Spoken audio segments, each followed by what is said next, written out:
Encontré un extraño manuscrito escondido en una habitación secreta en el techo de mi casa. Creepypasta: hace unos años, mi familia y yo nos mudamos de un apartamento a una casa en la que cabían unos 4 de esos cubículos, pero era sorprendentemente barata. Nuestra situación financiera mejoró, por lo que mis padres decidieron que lo mejor que podían hacer era mudarse a un lugar más grande y cerca de su trabajo. Incluso si el lugar donde está la casa no es el mejor.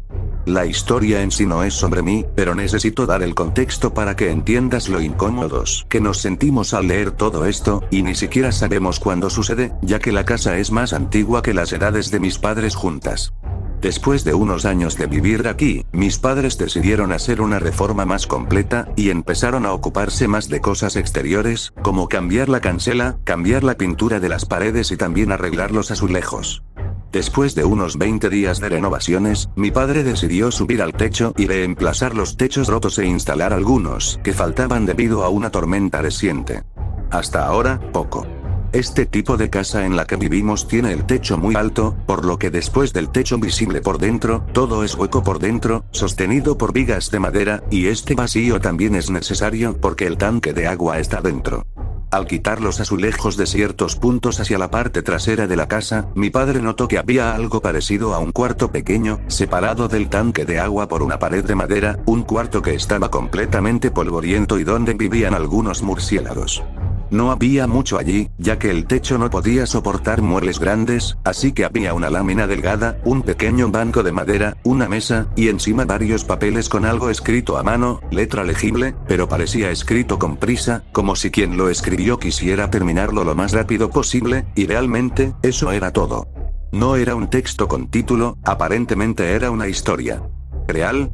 Bueno, no tengo idea, pero es completamente enfermizo, y lo que queremos saber es si realmente sucedió. Ya nos hemos puesto en contacto con la policía, pero como no parece ser nada reciente y sin pruebas realmente concretas, nos dejaron el manuscrito por ahora y dijeron que están bajo investigación, lo cual sospecho que no es cierto. Los papeles estaban ennegrecidos por el tiempo, pero bien conservados, con solo algunas marcas de roídos en los márgenes causados por gatas y o murciélagos. Necesitaba compartir lo que encontramos con alguien, pero ¿quién? Así que encontré una buena oportunidad en Reddit para hablar sobre ello y reescribir el manuscrito aquí para tener al menos algunas opiniones diferentes a las mías al respecto, y quién fue la posible persona que lo escribió. No puedo compartir esto mientras mis padres estén cerca, porque ya me dijeron que esta no es una historia de terror normal, posiblemente sea la vida real, así que actualizaré la historia con el tiempo. Trabajo en un hospital, y algo no cuadro en este código azul. Soy auxiliar administrativo en un hospital privado. Estoy acostumbrado a ver de todo. Gente llorando, gente esperando, médicos corriendo, alarmas, pero lo que viví hace unas semanas me dejó con un nudo que aún no logro soltar. Era una tarde tranquila, alrededor de las 7:30 p.m., yo estaba en el lobby con mis compañeras y el guardia, como siempre, recibiendo a los familiares que suben a visitar pacientes hospitalizados o que van directo a urgencias. Todo iba normal hasta que los altavoces rompieron el ambiente con un fuerte y claro: código azul en habitación 214. Código azul significa paciente en paro cardiorrespiratorio, así que sin pensarlo, el guardia y yo corrimos hacia las puertas que conectan urgencias con hospitalización. Pero algo nos desconcertó. Los médicos no reaccionaban como deberían. Caminaban, sin prisa, como si no hubieran escuchado la alerta. Uno incluso preguntó: ¿dónde es el código? Fue ahí cuando escuchamos gritos desde el segundo piso. Me lancé escaleras arriba. Mi compañera intentaba contener a una familia desesperada que quería entrar a la habitación. Los gritos eran angustiosos, desgarradores. La energía en ese piso se sentía densa, como si algo estuviera mal más allá de lo médico. Entre todos logramos mantener a los familiares en la sala de espera mientras los doctores llegaban con el equipo. Entonces, la madre de la paciente se acercó a mí con una mirada que nunca voy a olvidar. Me preguntó si había capilla. Le dije que sí, en el tercer piso, y la acompañé. Pero en el trayecto, ocurrió lo más inquietante de todo. A mitad del pasillo, la señora se detuvo en seco y comenzó a golpear su cabeza contra la pared. Fuerte. Con rabia. Con desesperación. Dios, llévame a mí. No a mi hija, llévame a mí. Me costó trabajo detenerla. Le sangraba un poco la frente. No hablaba, solo sollozaba mientras la llevaba a la capilla. La dejé ahí, sola, mientras abajo seguían los gritos. El ambiente era pesado. El tiempo parecía no avanzar. Fue eterno. Al final, los médicos lograron estabilizar a la paciente. Sobrevivió. Pero nada de eso se sintió como una victoria. Desde ese día, cada vez que subo al segundo piso, siento que hay algo más. Algo que no se fue. No sé si fue el estrés, la energía de la desesperación, o algo más allá. Pero desde entonces, cada vez que escucho Código Azul, ya no pienso solo en emergencias. Pienso en la mirada de esa madre, y en lo que sea que se quedó esa noche.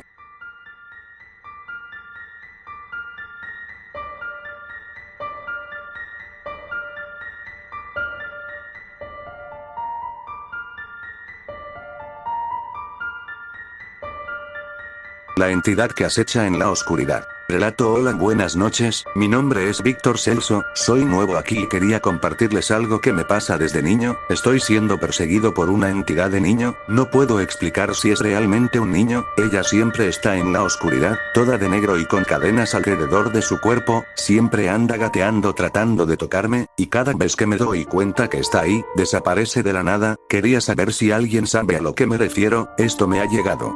Lo sigo desde hace tiempo y cada vez va de mal en peor. Hey, relato. Hola, quería contar una historia de terror que posiblemente me pasó a mí y a otras personas en el mundo. Un día estaba en casa simplemente viviendo mi vida como cualquier persona común y corriente, cuando de repente se fue la luz. No me importó mucho porque todavía era de día, pero estaba un poco asustada porque vivía sola. Cuando llegó la noche mi angustia solo aumentó más porque el miedo de que alguien entrara allí, porque vivía en el campo. Cuando me fui a dormir, alguien tocó mi bota diciendo que era mi padre, pero eso no tendría sentido ya que mi padre ya había muerto hace mucho tiempo. Cuando la abrí me encontré con un hombre alto de cabello largo y piel rosada mirándome sin ropa. Me asusté, no pude dormir por días, le cerré la puerta en la cara y fui a la habitación y me encerré allí. No salí por nada porque el miedo fue grande. Después de eso no lo volví a ver. La gente dice que estoy loco por decir eso, pero digo todo lo contrario, porque lo que vi fue más que una simple figura, era alto, aterrador para el olor a carne podrida que soltó de sus partes privadas. La fiesta. Historia real. Mi prima Luciana está casada con un trailero. Durante un viaje, el camión se les descompuso en medio de la nada, en la región de los lagos, en Río de Janeiro. Iban en caravana con otros 2 camiones. Los otros 2 siguieron el viaje para dejar la carga y luego regresar con un mecánico para ayudarlos. Ellos se quedaron dentro del camión, platicando en voz baja, y fue en la madrugada cuando una pareja de ancianos tocó en la puerta del camión. Como eran ancianos y estaban muy bien vestidos, bajaron el vidrio y empezaron a hablar con ellos. La pareja les dijo que estaban dando una fiesta, y como mi prima estaba embarazada y con mucha hambre, aceptaron la invitación. Era un lugar bastante desierto, no había nada cerca. Caminaron por la orilla de la carretera hasta llegar a una mansión. Fueron bien recibidos por todos, y la fiesta estaba llena de gente. Comieron, bebieron, bailaron con varias personas. Incluso había una banda con 3 músicos tocando en vivo. Todos en la fiesta estaban vestidos con ropa de época, pero mi prima no le dio importancia, solo pensó que todos estaban muy bien vestidos. Luciana pidió ir al baño y, como había comido mucho, tuvo que hacer del baño, pero era una letrina. No había manera de jalarle el agua, así que dejó todo ahí y regresó a la fiesta. Después de un rato, se despidieron, dieron las gracias y regresaron caminando al camión. La pareja de ancianos los acompañó hasta el camión, se despidieron, y al cabo de unas horas, casi al amanecer, llegaron los otros traileros con el mecánico. Ellos llevaban algo de comer, pero mis primos les dijeron que ya habían comido y les contaron emocionados sobre la fiesta. El mecánico, que conocía la zona, les dijo que por ahí no había ninguna casa. Después de mucha confusión y de que nadie les creyera, mi prima les dijo que los llevaría al lugar. Fueron en el camión, y cuando llegaron, todo estaba oscuro y solo quedaban los pilares de una casa demolida. Luciana comenzó a llorar, asegurando que todo había pasado. Fue entonces cuando se acordó de que había ido al baño. Cuando llegaron a la estructura de lo que parecía ser el baño, ahí seguían sus heces.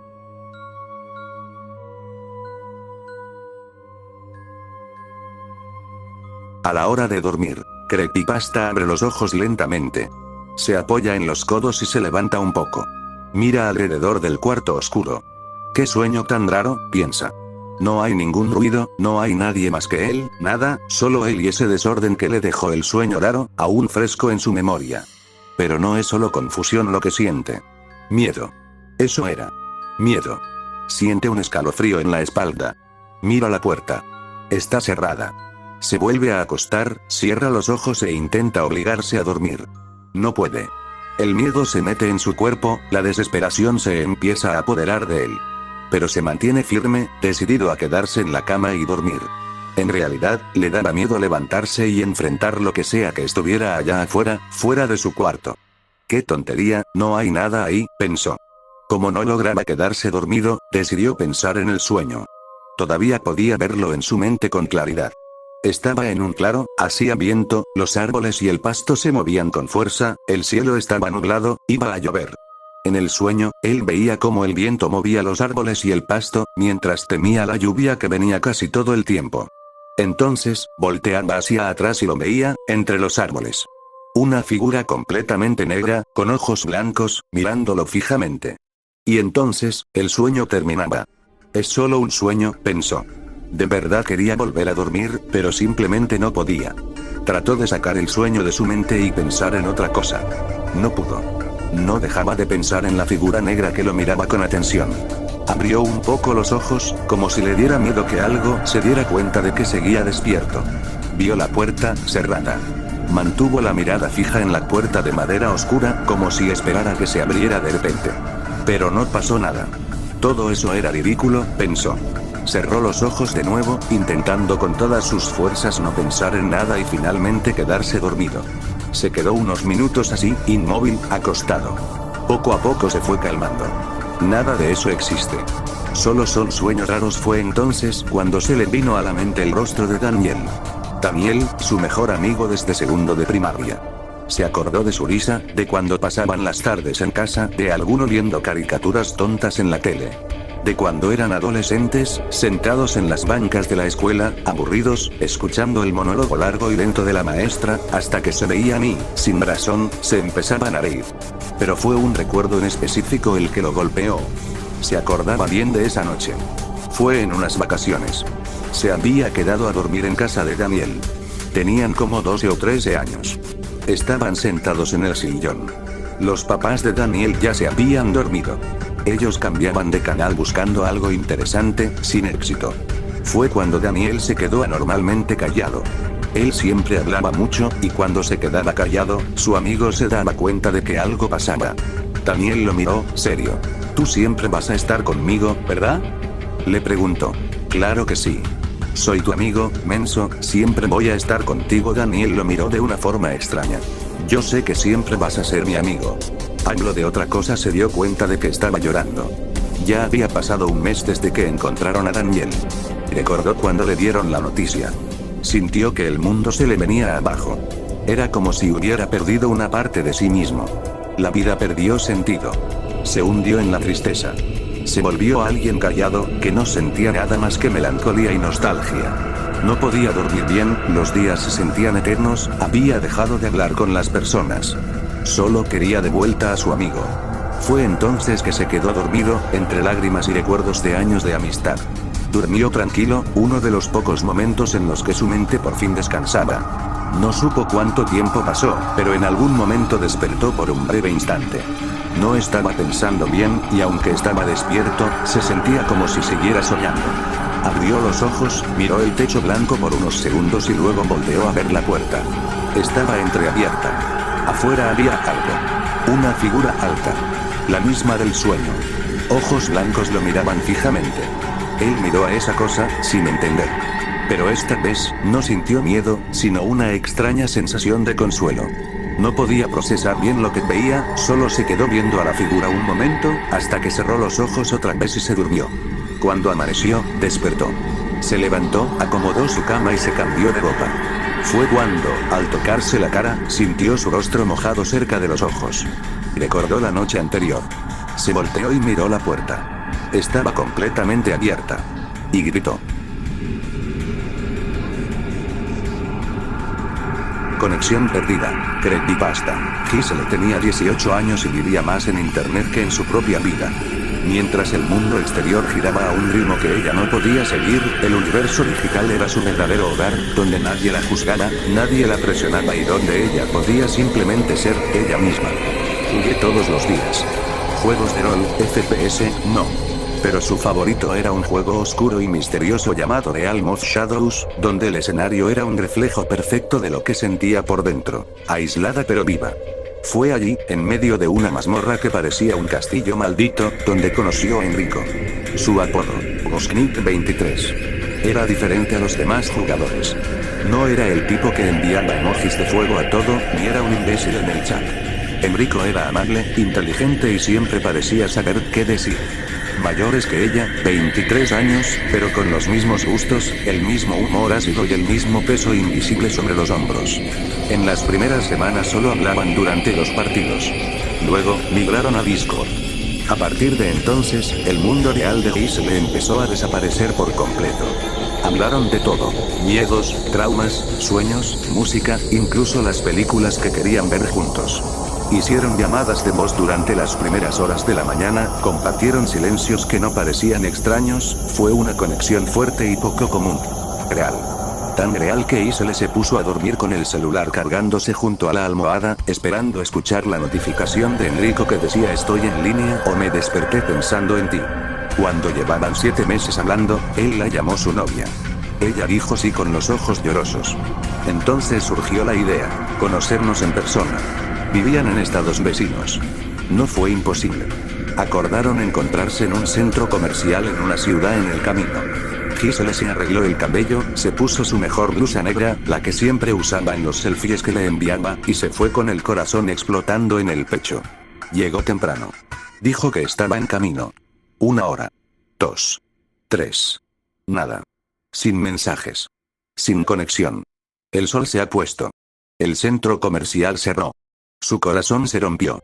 Caminó a casa en silencio, con la cabeza dando vueltas y la garganta apretada. Se encerró en la habitación. Apagó todo. Ni siquiera lloró el primer día. Simplemente, se quedó. 2 días después, encendió su celular. Hubo 63 mensajes de Enrico. Perdóname, Giselle, sucedió un terrible imprevisto. Te prometo que te lo explicaré. Pero no ahora. Por favor, no me bloquees. Tú eres todo lo que tengo. Te amo. Estoy bien, pero no como antes. Giselle quería odiarlo. Pero no pudo. Él era dulce. Lo siento. Vulnerable. Después de unos días de silencio, ella respondió: está bien. Pero me lastimaste. Pasaron los meses. La relación parecía normal. Aún más profundo. Enrico dijo que había tenido una ruptura, una crisis familiar, que aún no podía hablar de ello. Y ella aceptó. Porque el amor a veces tapa los ojos con un paño calentito.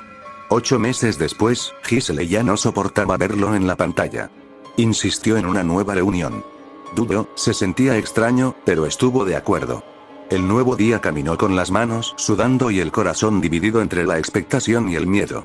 Y volvió a desaparecer. Pero esta vez no hubo excusas. No hubo mensajes. Hubo un silencio pesado, como si algo hubiera sido arrancado de la realidad. Esta vez, Giselle no lloró. Ella investigó. Buscó en Google su nombre completo, buscó su número, rastreó redes antiguas, perfiles de juegos y foros. Y lo encontró. Viejas noticias. De hace casi 1 año. Joven muere en un grave accidente automovilístico cuando se dirigía a encontrarse con su novia virtual. Enrico M., 23 años, murió tras chocar con un camión en la BR 040. Llevaba un regalo en el asiento del pasajero. Era el día de la primera reunión. Giselle sintió que su cuerpo se congelaba. Recordó los mensajes. Los chistes internos. De las frases que solo él dijo. De llamadas de voz, regresó a las conversaciones, tratando de encontrar alguna señal de que era alguien más el que fingía. Pero era él. Fotos que solo él tendría. Memes que crearon juntos. Frases que solo ella conocía. Abrió Discord. Su apodo todavía estaba ahí, Gosknik 23, en línea. Y entonces apareció un nuevo mensaje, como si el tiempo se hubiera detenido solo para que esto sucediera. Llegaré hoy, espérame. Desde entonces, Giselle no ha vuelto a hablar de ello con nadie. Pero todas las noches a las 3:13 entra al juego. Solo por unos minutos. El tiempo suficiente para que ella viera aparecer su apodo, Enrico Vivo.